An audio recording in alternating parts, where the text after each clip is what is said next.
common cold, sneezing, skin problem, rashes, blister, and your other conditions because of woolen clothes and pollens and dust and pollutions and all, and also because of this cold. जो भी symptoms आपके हैं वो आप दो तरीके से कर सकते हैं, इससे बच सकते हैं. First is prevention is always better than cure. So prevention like आपको वूलन क्लोथ्स पहनने हैं, गुनगुना पानी लेना है, तुलसी अर्क लेना है, साथ में जितनी बार भी आप वाटर लेते हैं 1 to 2 ड्रॉप्स ऑफ तुलसी अर्क लेना है. इसके बाद में अगर आपको कुछ ऐसी सीरियस प्रॉब्लम हो रही है जैसे कि आपको रेस्पिरेटरी डिसऑर्डर्स लग रहे हैं तो आपको भाप लेनी है. भाप में यू कैन पुट सम जो मेडिसिन आते हैं वो डाल के आप भाप ले सकते हैं. आपको मार्केट में इजीली अवेलेबल मिल जाएंगे.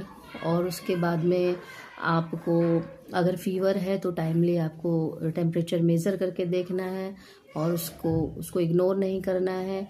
बच्चों की और जो एडल्ट्स हैं, बुजुर्ग हैं, बुजुर्गों की बहुत ध्यान रखनी है. जेरियाट्रिक पेशेंट्स का बड़ा ध्यान रखना होगा.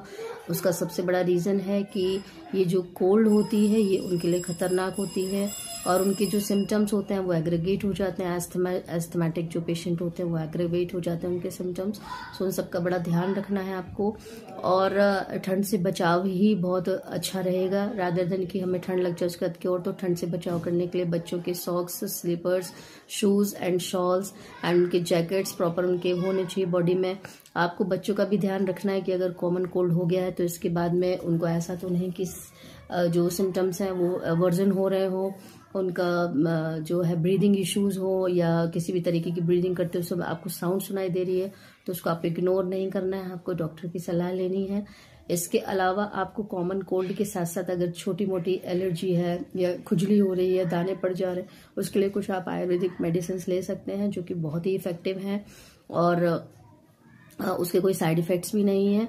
और बाकी अगर आपको किसी भी तरीके का और कोई सुझाव चाहिए तो आप प्लीज़ मुझे कमेंट कीजिए और फिर इसके बाद में I can help you out. Thank you so much.